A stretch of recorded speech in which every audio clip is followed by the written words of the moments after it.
Welcome back to Flick Summary. Today we'll be diving into a film titled Titanic. Enjoy the recap. On board the research ship Keldysh in 1996, treasure hunter Brock Lovett and his crew looked for a necklace called the Heart of the Ocean, which contained a rare diamond. They find a safe with a drawing of a young woman just wearing the necklace inside. On April 14, 1912, the day the ship ran aground on the iceberg, it was dated. In a visit to Lovett, Rose Dawson Calvert, who is claiming to be the person depicted in the drawing, shares her stories from the ship. Rose DeWitt Bucator, a 17-year-old first-class traveler, her mother Ruth, her fiancé Cal Hockley, and all three of them board the Titanic in Southampton in 1912. An unfortunate sketch artist named Jack Dawson and his Italian friend Fabrizio board the ship at Southampton as well. Jack is able to pull young Rose back over the rail after she loses her footing and almost falls into the propellers because she is upset and angry that her mother appears to have arranged the marriage. Rose reveals to Cal that when she was found with Jack, he prevented her from falling because she was looking over the edge. Cal is uninterested,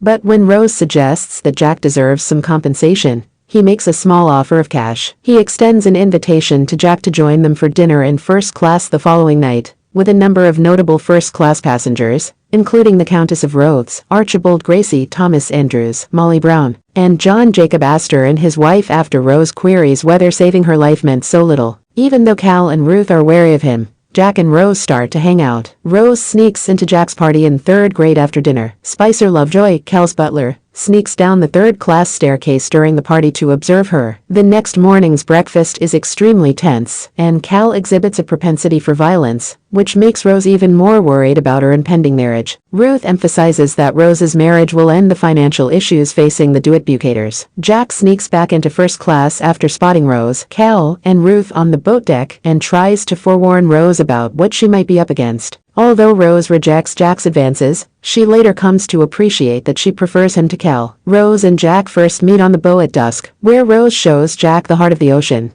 which was Cal's engagement gift. Jack draws Rose wearing it while posing nude at her request. While this is going on, Cal's butler tells him that no steward has seen Rose at all that night in the first-class smoking room. To find her, Cal instructs the butler. Rose and Jack successfully avoid Cal's bodyguard while having sex in a car in the cargo hold. Later, when they are on the forward well deck, the lookouts notice an iceberg directly in the ship's path. The ship is instructed to turn sharply to starboard and to run its engines at full power, but it takes too long to make the turn, and as a result, the starboard side of the ship scrapes against the iceberg, seriously damaging any watertight compartments, including the cargo hold where Jack and Rose were having sex in the car. Jack and Rose hear the officers and designer debating how serious the collision with the iceberg is as they watch it happen. Builder Thomas Andrews, Captain Smith, the ship's officers, and White Star Line CEO Bruce Ismay talk about the damage on the bridge. In 10 minutes, the water has risen 14 feet above the keel and flooded 5 watertight compartments. A design flaw, according to Mr. Andrews, will result in water spilling over the tops of the bulkheads at E-deck, sinking the ship. He predicts that the ship will stay afloat for at most an hour. Along with the necklace, Cal also finds Jack's drawing of Rose and a mocking note from her in his safe. Cal has his butler put the necklace in Jack's pocket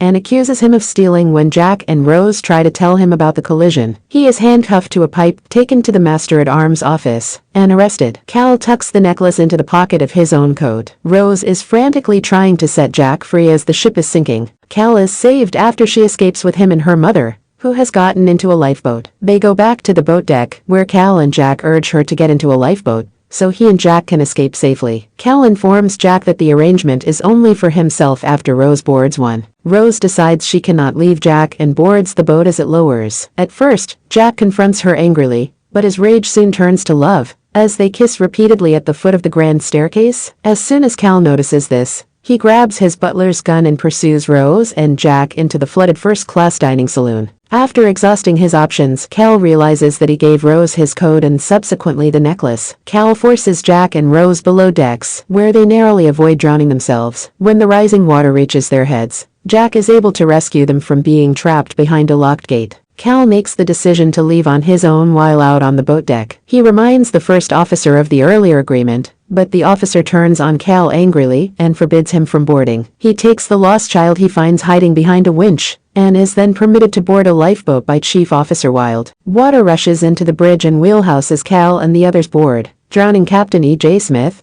and causing Cal's boat to begin floating off the deck. The remaining passengers are now moving farther and farther aft as the stern begins to rise out of the water. Jack and Rose eventually reach the boat deck after overcoming several challenges. As the stern rises out of the water, all of the lifeboats have left the ship, and the passengers are falling to their deaths. The grand staircase's enormous dome is now pierced by water, drowning the trapped passengers. When Jack and Rose get to the very stern, where they first met, they climb over the rail to take a seat next to Chief Baker Charles John. The butler Lovejoy is killed when the ship splits in two, and the stern plummets into the water. The stern is pulled back into the air as the bow breaks off, where it remains for a while. As it fills with water and sinks to the bottom, Jack and Rose ride it into the water. The Titanic vanishes beneath Jack and Rose as they release the stern, and when they swim to the surface, they both discover themselves surrounded by a huge crowd of passengers and crew. Within minutes, Rose and Jack locate a section of grand staircase paneling, and he helps her up onto the narrow wooden plank that can support only one person. He holds the edge and promises her that she will pass away a warm old woman in her bed. He passes away from hypothermia, but she is kept alive when 5th Officer Lowe and a few crew members come back to look for survivors. The survivors are transported to New York on the RMS Carpathia, while Rose hides from Cal. She identifies herself as Rose Dawson there. Later, she finds out that Cal committed suicide after the 1929 Wall Street crash cost him everything. After hearing Rose's account, Lovett gives up on his search. Rose pulls out the heart of the ocean, which has been in her possession the entire time, and drops it into the water over the wreckage. While she is alone on the stern of the Keldysh, photos on her dresser show a life of freedom and adventure, partly inspired by Jack, while she appears to be sleeping in her bed. Young Rose returns to the ship, which is initially just a dark wreck on the bottom,